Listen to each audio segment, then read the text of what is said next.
So I've had a pause a couple of times, and now I'm sort of wondering if I will just make this two separate videos.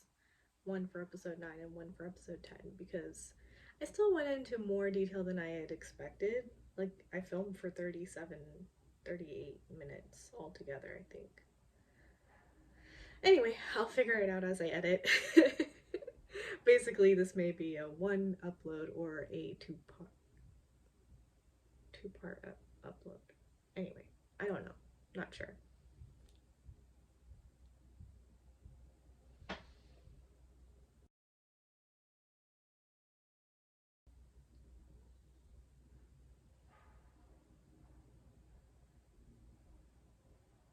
Episode 10 doesn't start off with a flashback, which that threw me off because I'm pretty sure every episode thus far has had a flashback in the very beginning, but no. Over here, there, the security camera capture of them breaking the glass has gone viral, and the shopkeeper herself has been talking about how that customer was a terminally ill patient. And so Chan Young has come to confront her about that, which is really funny because, I mean, what are you gonna do? It's already happened now. Mijo is in the elevator on her way to her clinic, and there's this strange man in there that's very curious about how well the clinic is doing, which was strange. But she heads into her office, she has some papers to sign, and as she's coming out, we can overhear that stranger. He's talking with someone behind the desk, and this is where he finds out that she is the director of the clinic. And he's very suspicious. But Mijo and Juhi, they have set up. Well, I don't know if they set it up or Jinsuk set it up. Because he does talk about how, what? My company does this for all actors. Anyway, today is the day that Chanyoung is filming her scenes. Or maybe it's the first day of filming her scenes. I don't know. She mentions having 5 scenes. It's possible that could be shot in one day, I think. Anyway, so Mijo and Juhi have this whole like snack truck set up, and they're so excited because they're going to be meeting the lead actor, who is Yim Si Won. I think he is actually a singer slash actor, I guess, because obviously he's acting over here. Um, so yeah, I think he is actually someone, and they're fangirling, and Mijo gets his signature, and so does Juhi, and anyway, it's a whole thing. And they watch as Chanyeong does her magic throughout the day. And at the end of the shooting day, as they're leaving, the lead actor Siwon comes out to sort of say goodbye, and he ends up giving her a hug, and as he's hugging her says that he's really glad that he got this opportunity to work with her. So it's really sweet. The next day, Jinso gets a meeting from his mom. So she's upset because he's getting a divorce, and randomly asks him if Chanyoung is still around and is she single, which upsets him because apparently, now she's sort of giving her approval. And he's like, why didn't you say this before? Like, you knew that I was in love with her, but you wouldn't let me marry her then. Now it's okay. And anyway, he just gets really upset at her over this, and she asks if he resents her, and he says that he does, and he also resents himself for just being a coward. And tells her not to talk about Chanyeong as if Chanyeong is a replacement. Ugh. Parents. Oy. Anyway, Mijo and Sonyu have come to visit the orphanage, and Hoon comes out to sort of greet her, and I'm just thinking, oh, adopt him. Like, he's so cute. Like, just go ahead, just do it. So he's clearly so enamored by her, and he seems to be her favorite. So yeah, I'm just like, oh, adopt him. Anyway, so Sonju and Jinsuk are taking a walk, and she lets him know that she's moving to England and taking their son, which I was really surprised by. I mean, I I know there's a lot of nuances. He's not the biological father, but he is the father. She literally just made this decision to move, I'm pretty sure thousands of miles away, across oceans, to raise her son elsewhere away from him. And I mean, he's not happy about it, and he's still sort of like, are you sure you want to go so far? And her main thing is she wants to escape the rumors before they really start because that will affect Juwon, which is like, I I guess essentially it's a nice reasoning, but South Korea has to have other cities. Seoul can't be the only one that's, so couldn't you have just, but anyway, I guess she has friends in England that would take care of her, and she wants to escape her parents as well. So, and like his mom is really upset and angry. So, anyway, it's just she's made this decision. But she does tell him to speak with Juwon because Juwon hasn't smiled in a while. Poor kid. Hmm. Okay.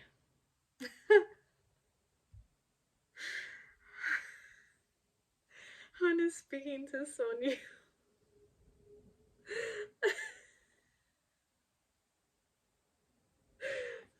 Han is speaking to Sonia, notices the couple ring and is telling him that he should marry Mijo. And he lets him know that I told her that you were single. And Sonya's like, wow, you've been our little cupid since the beginning, huh? So anyway, they're trying to figure out how to do it because Mijo's very stubborn. But Hun still goes on to say like all these great things about her though. She's one in a million sort of person. So he's like, I'll come up with something. Like we'll figure this out. And again, I'm just like, oh my god, adopt this kid. Like both of you get married, get together, and adopt Hun. Like it just needs to happen at this point. He's just so cute. Ugh, it's adorable. Anyway, while they're inside just being boodles and bundles of just cute, um, Mijo is speaking with Sowon, and she takes this moment. She asks, if someone knows about her parents and finds out that someone's parents had gotten in an accident and passed away. And so I think she does bring up the piano first and asks, like, do you think that you're as talented in the piano because of your adoptive father's money? Like, that's not the case. I could have gotten the same education and not gotten into Juilliard.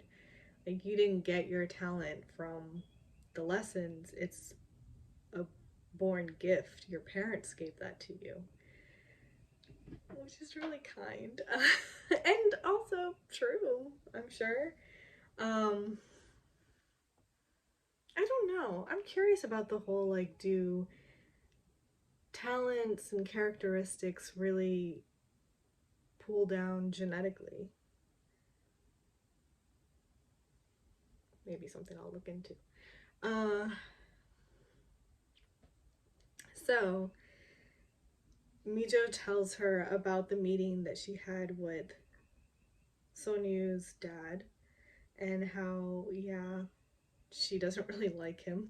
Um, and anyway, she can sort of understand how someone feels after having that meeting with him.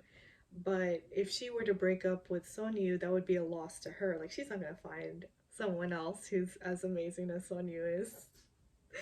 And so she uses this sort of as an example of, it's the same thing for you. Don't not play piano because of him. It would be your loss. And your parents must be looking down from above, so sad and upset that, this gift is going to waste. So so one gets a little thoughtful as she sort of processes all this. Mijo leaves her. um, so hopefully she'll go back to the piano. It'll be really nice.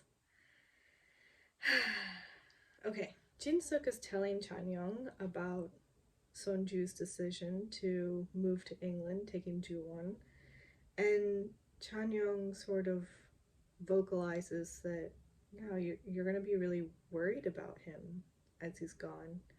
She's always sort of thought about Juwon, which is really sweet.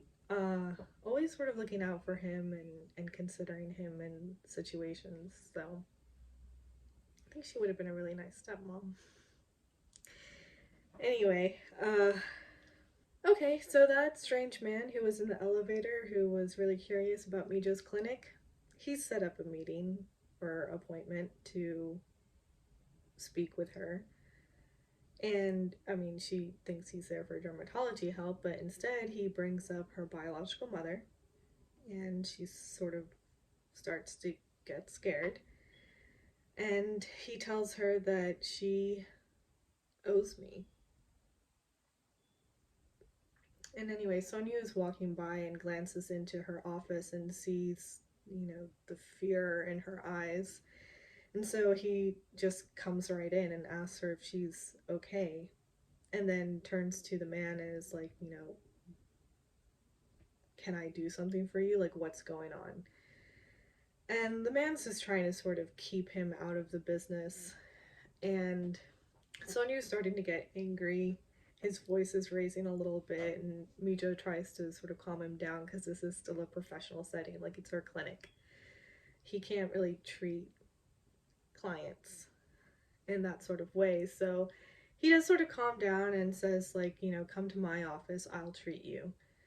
And Mihyun has come in now because she also sees Mijo scared. And so she's worried as well and is telling the stranger man, like, what are you doing here? What do you want? So anyway, the stranger is just sort of like, wow, you have a lot of allies. And anyway, he ends up leaving. And Mihyun and Sonyu are asking Mijo what's going on, like what's up, who was he? And she's like, oh, I don't know who that was, just a mistake, and tries to just brush it off. But so anyway, um they leave her alone in this moment, but of course that's not the end of it. Chanyeong is meeting with Juwon, and she is asking, like, telling him that I heard you're going to England, and I'm sure you're going to miss your dad, huh? And gives him this book. And in the book we see it's dedicated to my father, so whoever the author was dedicated it to his dad. She's like, see, your dad could end up, visiting you, or your dad will visit you and most likely will show up like with a whole bunch of balloons or something like that. So yeah, she has a sweet moment and she's sort of hyping him up. They have a really nice moment over here, and we see him in his room and he's reading the book, and Sonju walks in and asks like where he got it, and he says that dad's friend gave it to me. She's this small pale woman, which Sonju immediately knows who he's talking about. And she's a little surprised at first, but then she smiles and she's like, can I read it with you? So they have a sweet moment, mother and son, and they're reading this book together. Oh, I think she'll do good. I actually do think that she is genuine in that she wants a second chance to be a good mother. Yeah. So Sonyu and Mihyun are waiting for Mijo after work and deciding that we're gonna find out what's going on. So Mihyun leaves and Sonyu is asking Mijo, who is still sort of avoiding it, brushing it off, is no big deal. Mihyun has a little better tactic. She forces a meeting with Chanyeong and Juhee, much like Chanyeong's mom did with Juhee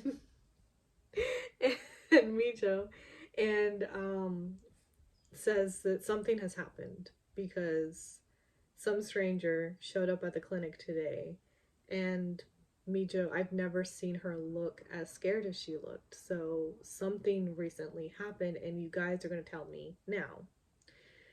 So they tell her that, like, I don't know who that man was, but recently she found out who her biological mom is. And Mihyun didn't even know about the biological mother, so I guess her parents know, but she doesn't know. So, she finds out that that woman is in prison, and her one question is, did she kill anybody? And they're like, no, no, no, she's in there for fraud. And she's just like, just thinking it over, and she ends up leaving, and Chanyeong and Juhee are wondering who could the stranger have been to come and talk to Mijo. They don't even know what it's about. No one does, it's just this very threatening, like, stranger that's just suddenly showed up. Mijo, after work, is sitting in her car looking scared, and she calls her mom and asks if she wants to go have some ice cream. So she's meeting with her mom, and her mom asks her eventually, like, what's going on? And so Mijo tells her that I recently found out who my biological mother is, and I visited her. And she's saying sorry, but her mother is now saying sorry to her and letting her know that we've known for some time who she is, and I'm sorry, like, if I had known this is the way you were going to find out, I would have told you sooner.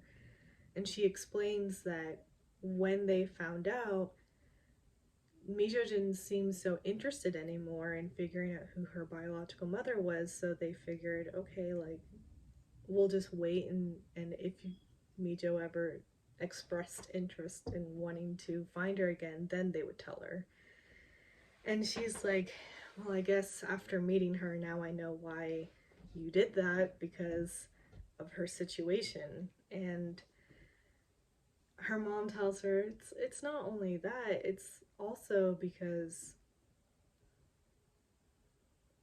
what was it? Oh yeah, it's also because you didn't seem interested. So anyway, afterwards they're walking back home, and Mijo had told her about how this stranger showed up, and apparently her biological mother owes him.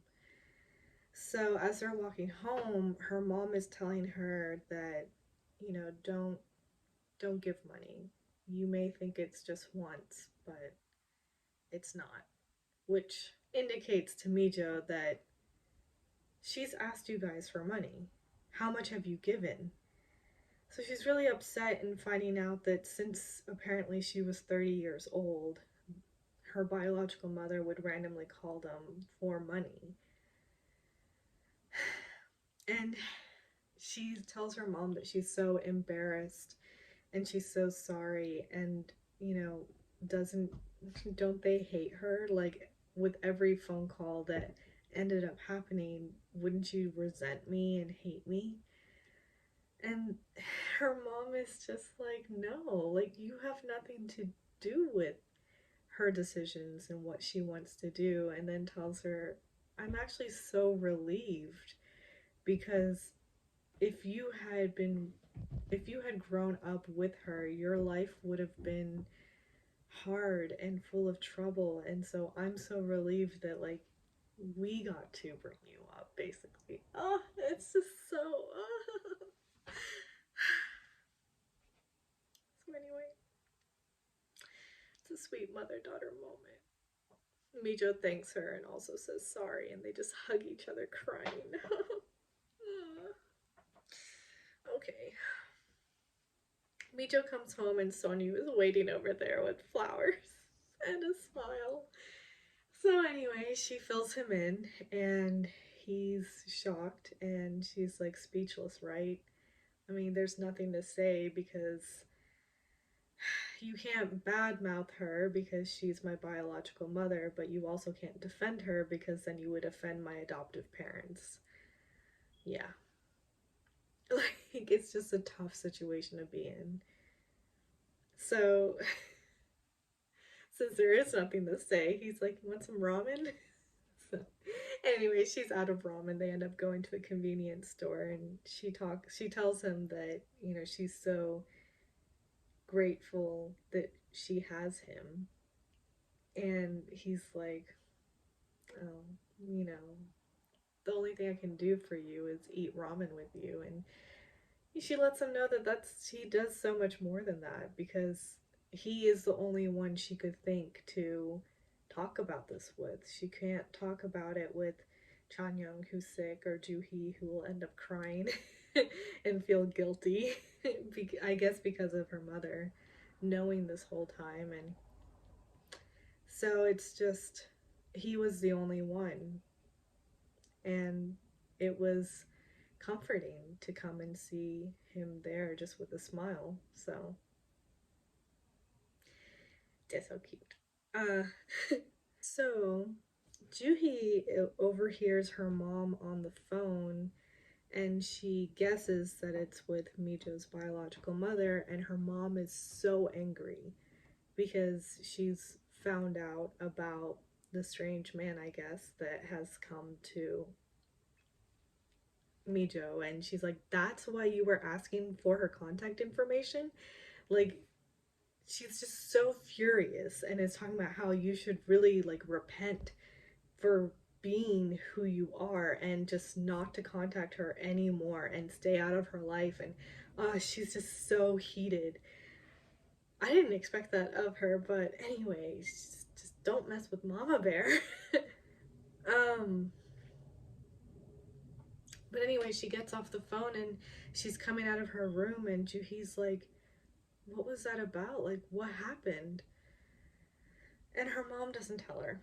Chanyoung is with Jinsuk. They're going somewhere, and he asks her like, "I heard that you gave him a book. Like, what book did you give?" And she says it's a book about happiness and yearning.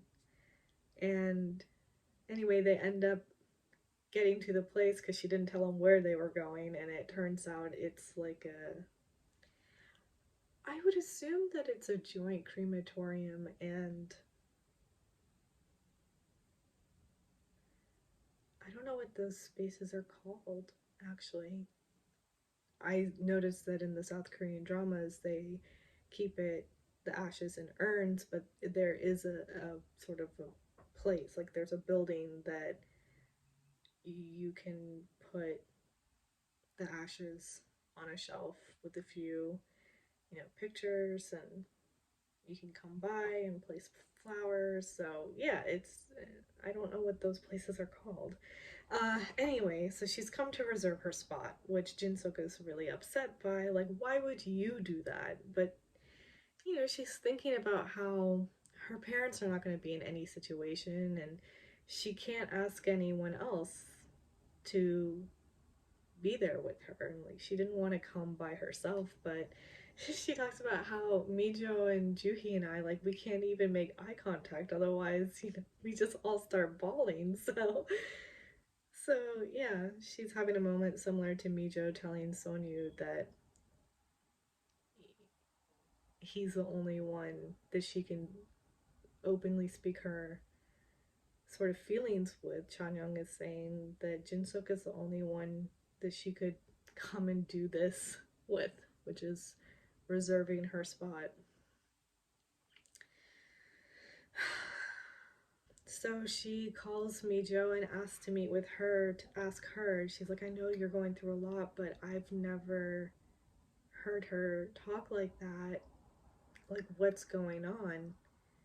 And Mijo tries to brush it off and say that no, it's nothing. And this really upsets Juhi because Juhi's knows that they're keeping something from her. So she says, like, why do you guys do this all the time? You always leave me out. I'm always the last to find out. Why can't you understand that I can walk with you through this together? She just wants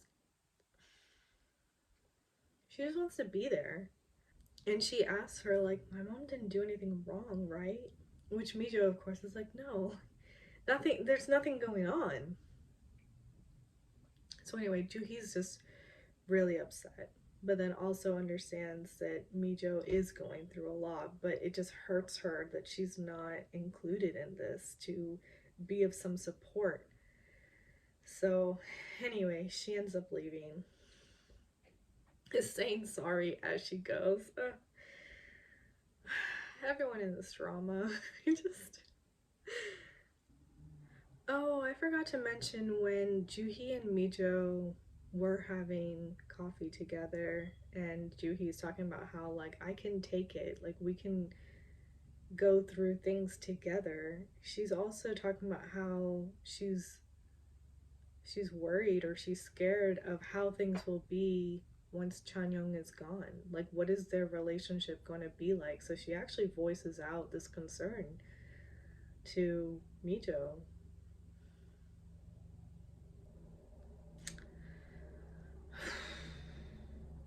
Can you believe we only have 2 more episodes left after this? I think this drama only has 12 episodes. I don't know if I'm ready. Like,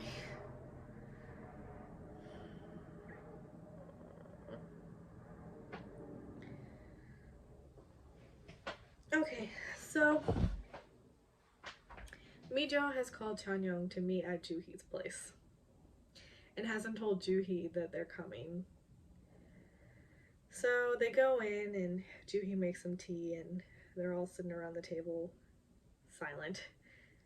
And Mijo brings up to Juhi's mom that I've met my biological mother, and this man came. Apparently my biological mother owes him money, and so he came to me for that. So this is where her friends are finding out, oh, it was a creditor that just showed up at her clinic. And Juhi's mom, just looks upset and begins to say, like, I didn't know that she was in that situation. I didn't know, basically, like, I didn't know that is what was going to end up happening. And, she feels bad. And Juhi even is like, my mom didn't send him to you to collect the debt, basically. And her mom is just like, that's not what she meant. Like, but that's what Juhi's feeling like. And Mijo then asks her mom, like, has she ever asked you for money? And goes on to say that she's been asking my parents for money, apparently, for some time now. And they've given her quite a bit. So Juhi's mom is just like flabbergasted at hearing this and just, upset. And Mijo then thanks her for holding it in for so long and keeping it to herself because she allowed the three of them to build and have so many beautiful memories together. And they were able to do that because she held the identity of her biological mother away. So she thanks her, but thinking about how hard it must have been for her to do that. And Juhi's mom starts crying and then excuses herself. And then Juhi thanks Mijo for saying that to her mom, and then she's crying, and they're all just like, I mean, it's really true though, because if Juhi's mom had said something when she met her, Mijo, when she was 19 years old, it's doubtful they would have ever built a friendship and had been such close friends for the past 2 decades. If at any point in those 2 decades this had come up, like they would be going through what they're going through now. And so, because she kept it quiet, and because Mijo's parents also kept it quiet after being contacted by her biological mother, I mean, her, Chanyeong, and Juhi are in ignorant bliss, but like building a very strong sisterly friendship between them, and just living a life without the hardship of that knowledge. So, I mean, kind of terrible that it's all happening now, but Changnyeong is also grateful that it's happening now where she can be there through it for Mijo. So it's just, they're all supporting each other. Afterwards, Chanyeong and Mijo are walking outside towards the car, and Chanyeong is like, I was actually worried about leaving you two and how you guys will be, but I'm not worried anymore because you handled that really well. So, and then she tries to, like, again brush it off, and in an uplifted voice, she's like, I can leave peacefully now. And this time, Mijo is upset, and she's like, why do you keep talking like that? Like, just stop talking like that. So John Young is like, okay, okay, I'll stop. Well, Mijo brings up, so yeah, this episode didn't have a flashback at the beginning, but the episode is called something like you you have to pay the piper or something like that. So she says that line over here, and Chan Young's like, "Why are you being so serious and depressed? Like, I know what that line means. What are you on about?" But Mijo, then in a voiceover, you're hearing her talk about how this mess started with her relationship with her biological mother, so she needs to clean it up. And she is walking out of her car towards the prison in this like power suit, and she's there alone. She didn't bring anybody with her.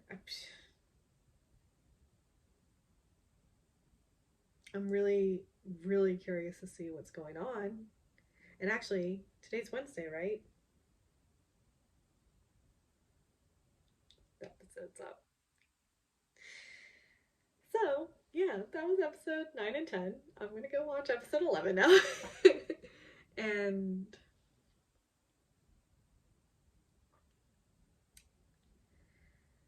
yeah, I don't know if I'm ready for this to end. I really don't want to see that funeral scene. God, I'm gonna be a sobbing mess. Okay.